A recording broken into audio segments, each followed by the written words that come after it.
หนาพี่น้องเอ้ยเขากระถอดน้ำเกลือกลัดสวัสดีด้วยพี่น้องสวัสดีตอนสวยๆค่ะมาสรุปค่ะมาว่าเหลืออะไรไว้กินอันนี้คือ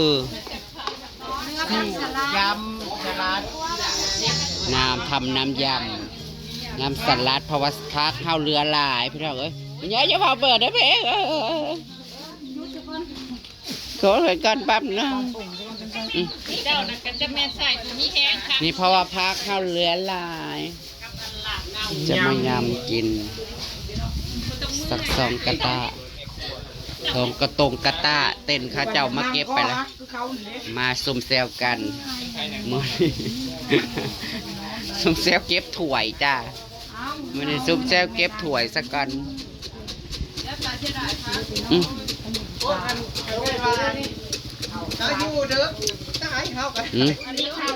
ขนาดว่าได้น้อย ก็ใส่ยำว่าไม่ได้คือชุ่มเจ้าเลยค่ะมาคอย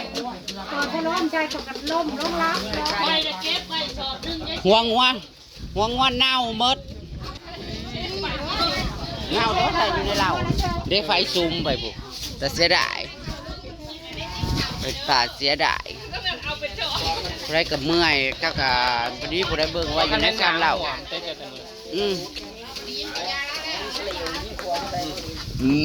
โอ้ยหมักโมเราไปเอาเขามากินเด้อนั่นนะมาอีกแล้วกระเจริญอยู่ดีมีแหงร่ำรวยเช่นกันห้องงานเราปั๊บเจ้าทางคอยอยู่บ้านบ่พออะไร ลูกเต็มบ้านล้าเต็มเมือง เต็มคอลูกเต็มคอคุณทางหลังผู้เม่นขี่โอ้ยบ่แม่นน้ำเมดอีกแล้วบ่บอกกับเพิ่นจะมาเก็บอันนี้เพิ่นฉากเพิ่นไหวพี่น้องเอ้ยโอ้ยมาใกล้ไฟจะนั่งโอยังนอนแมงแงงอยู่ค่ะยังไม่ตื่นเลยก็จะมายำล่างหมอแหกแตกกระโปลูกลานเมื่อเช้านี่พักกันล่างซอยแล้วเก็บผูขยะกับเกลือนอยู่ทั้งพุ่นเดี๋ยวให้แม่ดันจังอันนะ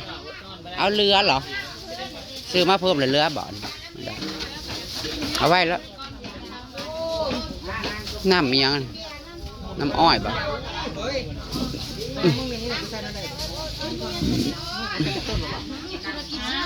ฉันไม่กินหญ้านะ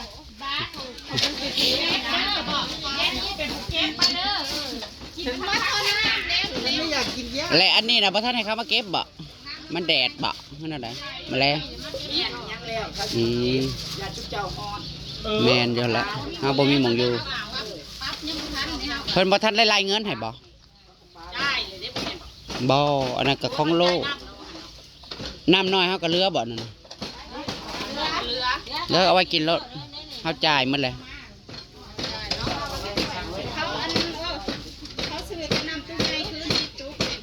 เอาคือซื้อคืน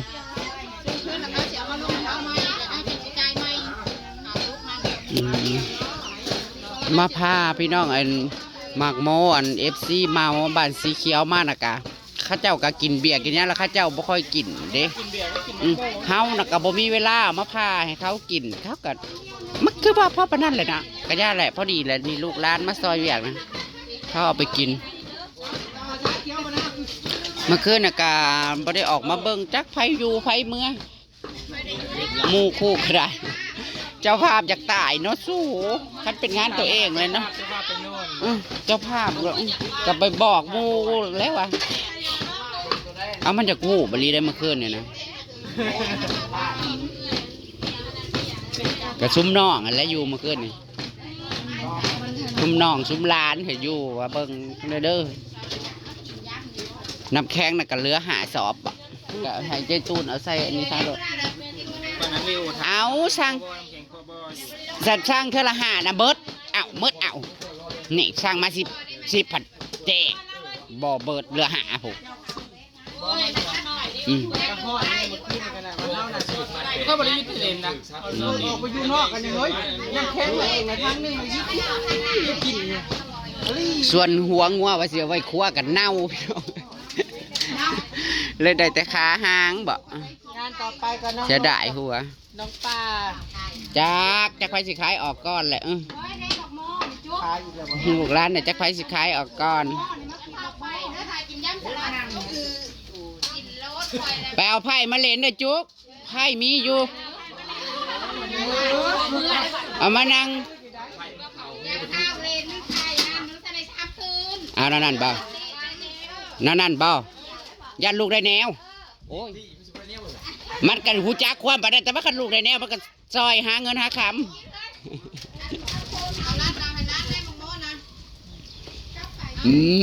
โอ้ยจะเป็นเอื้อมกระเพาะขึ้นมันกระแดงยังแดงคักอยู่บ่มากบางมากกับมันบ่อย่างนั้น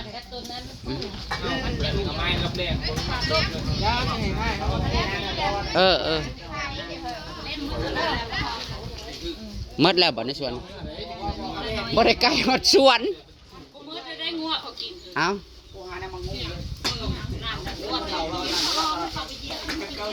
เขาบ่ได้ใกล้หมดสวนบักเขือบักแข้งเขาบ่ได้โฮด2 มื้อแล้วจ้ะแม่น บ้านในเมืองโคตรแล้วบ่ได้แล้ว ใครจะฝนตกพี่น้องเอ้ยปกคลุมซุ่มเย็นบนทางกันเลยบ่ได้โฮดมันก็บ่ได้ง่ายปานใดหายเสร็จไปด้วยดีนะคะ ก็ขอบคุณเพื่อนๆพี่ๆน้องๆเบิดสุขุสุคนเด้อ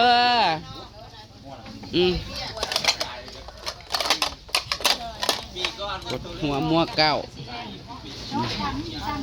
พอตีเรือหัวไว้คั่วผัดว่าเน่าเนาะเออ รูปแล้วก็ได้ดูแท้น่ะมือนั่นนุดให้จุ้มผู้ชายเขานั่นปูดหัวมันให้เลยต้มไว้ตั้งแต่และธรรมดาคันว่าประเภทก็ลงทั้งเว้ยอันนี้เป็นปลาวันนี้ชัดละซอยงัวตัวนึงเอ้ยค่อยนะ เดี๋ยวตีพวกล่างถวยพี่น้องเมฆๆน้อยๆเลยเนาะ ป๊าดจะมาคืนก้อนใหญ่เถอะเอ้ย ก็มาแหลกน้ำยาขี้เหรอมาเด้อผู้ได้ล่างถ้วยผู้ได้ควงงัวเฮาล่างวันที่26ถ้วยนะเฮาล่างวันที่26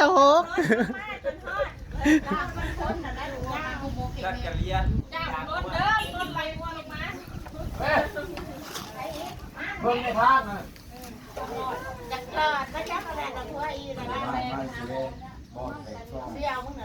ชื่อหัวหานกันทั้งนับเงิน อันนี้คางงัวยายขี้ที่เรา7,000นะคะอ้าวรับไปนะคะเฮงๆปังๆมาขอบคุณค่ะขอบคุณเช่นกันนะคะมันเฮง มื่นนี่เจ้เพิ่นแจกตีบ โอ้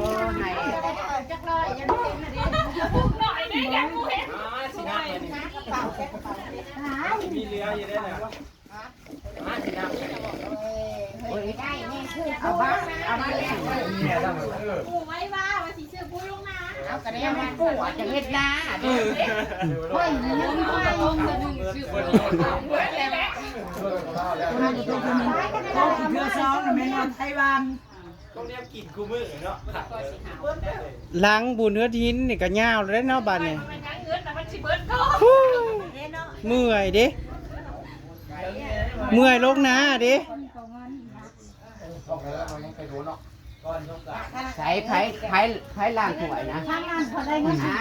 ได้เฮ้ยขอบคุณ คนล้างถ้วย จ้าแจกทิปแจก มาใหม่แม่ครัวอีบ้า ขอบคุณที่ละซอยเป็นแม่ครัวที่เป็นชนได้ดิแต้วบ่ เป็นเบิดนางเอกเลย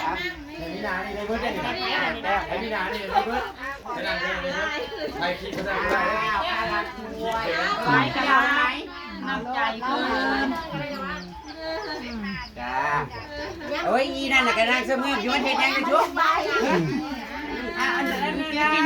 เก็บกินเหงื่อลอยนึงงานเบาเด้มึงเต้นเก่ง แป้ง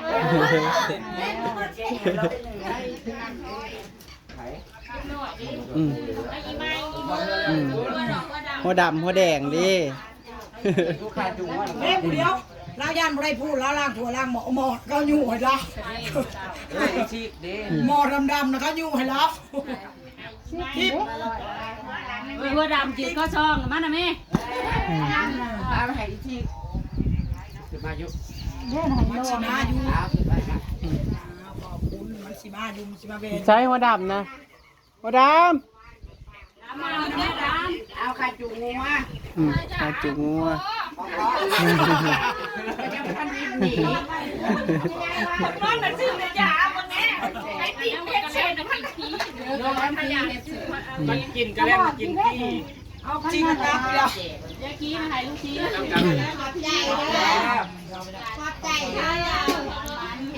น้ำเห็นมันมา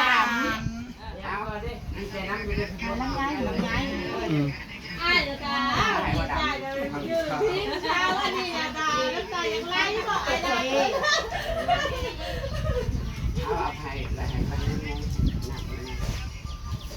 เดี๋ยวมาเดี๋ยว พี่